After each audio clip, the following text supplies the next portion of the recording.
ಕೂಡ ಈ ರಾಜ್ಯ ಸರ್ಕಾರ ಈ ಅಪಾಯಿಂಟ್ಮೆಂಟ್ ಮಾಡಿಕೊಡುವಂಥ ಕೆಲಸ ವಿದ್ಯಾರ್ಥಿಗಳಿಗೆ ಮಾಡ್ತಾ ಇಲ್ಲ. ಅದಷ್ಟೆಲ್ಲ ಸುಮಾರು 8 ತಿಂಗಳಿಂದ ಡಾಕ್ಯುಮೆಂಟ್ಗಳನ್ನ ವಿದ್ಯಾರ್ಥಿಗಳ ಮಾರ್ಕ್ಸ್ ಕಾರ್ಡ್ ಆಗಲಿ ಅಥವಾ ಅವ್ರದೆಲ್ಲ ಒರಿಜಿನಲ್ ಡಾಕ್ಯುಮೆಂಟ್ಗಳನ್ನ ತಮ್ಮಲ್ಲಿ ಇಟ್ಕೊಂಡು ಕೆಲವು ಜನ ಯುವತಿಯರಿಗೆ ಬೇರೆ ಉದ್ಯೋಗ ಅವಕಾಶಗಳು ಬಂದರೂ ಕೂಡ ಆ ಉದ್ಯೋಗ ಅವಕಾಶಗಳಿಗೆ ಹೋಗಿ ತಮ್ಮ ಡಾಕ್ಯುಮೆಂಟ್ ವೆರಿಫಿಕೇಶನ್ ಮಾಡಕ್ಕ ಈ ಯುವ ಜನರಿಗೆ ಆಗ್ತಾ ಇಲ್ಲ. ಹಾಗಾಗಿ ನಾವು ಮುಖ್ಯಮಂತ್ರಿಗಳಿಗೆ ಮತ್ತು ಮಂತ್ರಿಗಳಿಗೆ ಎಲ್ಲರಿಗೂ ಒತ್ತಾಯ ಮಾಡೋದಂತಂದ್ರೆ, ಗುಲ್ಬರ್ಗದಲ್ಲಿ ಏನಾದ್ರು ಸ್ಕ್ಯಾಮ್ ಆಗಿತ್ತು, ಆ ಸ್ಕ್ಯಾಮ್ನಿಂದ ನೀವು ಹೊರ ಬಂದು ಮುಂದಿನ ಕೆಲಸ ಮಾಡಕ್ ಶುರು ಮಾಡಿ. ಅದೇ ಸ್ಕ್ಯಾಮ್ ಅನ್ನ ನೆವ ಮಾಡಿಕೊಂಡು ಇನ್ನೊಂದು ಸ್ಕ್ಯಾಮ್ ಸಂಬಂಧ ಏನ್ ನೀವು ಕಾಯ್ತಾ ಇದ್ದೀರಿ ಅನ್ನೋ ನಮ್ಗೆ ಗೊತ್ತಾಗ್ತಾ ಇಲ್ಲ. ಯಾಕಂದ್ರೆ ಇವರೆಲ್ಲರೂ ಏನ್ ನಿಮ್ಗೇನು ದುಡ್ಡು ಕಲೆಕ್ಟ್ ಮಾಡಿಕೊಡ್ಬೇಕನ್ನ 450 ಅವಾಗ ನೀವು ಆರ್ಡರ್ ಕೊಡೋರು ಹಂಗೇನ್ ರೈತರು ಹೇಳಿ ನಾವ ಇವ್ರಿಗೆ ನಿಮ್ ಪರವಾಗಿ ವಿನಂತಿ ಮಾಡ್ತೀವಿ, ಈ ಸರ್ಕಾರದಾಗ ದುಡ್ಡು ಇಲ್ದಂಗ ಏನ್ ಕೆಲಸ ಆಗೋದಿಲ್ಲಪ್ಪ, ಎಲ್ಲಾರು ದುಡ್ಡು ಕೊಡ್ರಿ.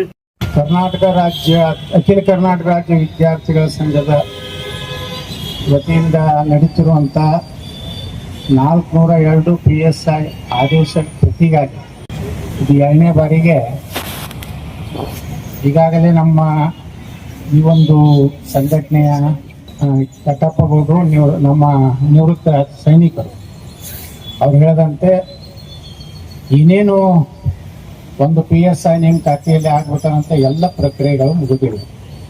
ಕೇವಲ ಇವತ್ತು ಆದೇಶ ಪತ್ರ ಕೊಡಬೇಕಾಗಿದೆ. ಇದು ಎಷ್ಟು ವರ್ಷದಿಂದ 4 ವರ್ಷದಿಂದ ಇವತ್ತು 5ನೇ ವರ್ಷಕ್ಕೆ ಪಾದಾರ್ಪಣೆ ಮಾಡ್ತಾ ಇದೆ.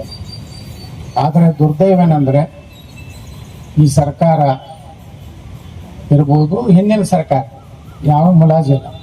ಹಿಂದಿನವ್ರು ಭಾಳ ಸತ್ಯ ಹರಿಚಂದ್ರಿದ್ರು, ಈಗಿನವ್ರು ಸ್ವಲ್ಪ ಅವ್ರ ಜೊತೆ ಅತಿ ಹೆಚ್ಚು ಸತ್ಯ ಹರಿಚಂದ್ರ ನಾ ಹೇಳೋದಿಲ್ಲ. ಯಾಕಂದ್ರೆ ದುರ್ದೈವಾದ ಗೃಹ ಮಂತ್ರಿಗಳೇ ಹಂಗೆ ಆಗ್ಲಕತ್ತಾರ, ಕಠಿಣ ಕ್ರಮದ ಗೃಹ ಮಂತ್ರಿಗಳೇ ಆಗ್ಲಕತ್ತಾರ. ನಾವು ನೋಡಿದ್ದೀವಿ ಎಲ್ಲ ಗೃಹ ಮಂತ್ರಿಗಳನ್ನು ವಿಧಾನಸಭೆಯಲ್ಲಿ ಸಾಕಷ್ಟು ಸಲ ಚರ್ಚೆ ಮಾಡ್ತೀವಿ. ಆದ್ರೆ ನನ್ನ ಗಮನಕ್ಕೆ ಬಂದಿರಲಿಲ್ಲ ಇದು 402 ಏನು PSIಗಳ ನೇಮಕಾತಿ ಬಗ್ಗೆ.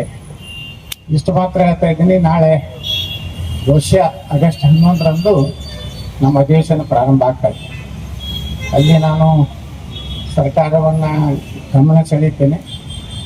ನಿಮ್ಮ ಪರವಾಗಿ ವಿಧಾನಸಭೆಯಲ್ಲಿ ಧ್ವನಿಯಾಗಿ ಮಾತಾಡ್ತೇನೆ ಅನ್ನುವಂಥ ಭರವಸೆ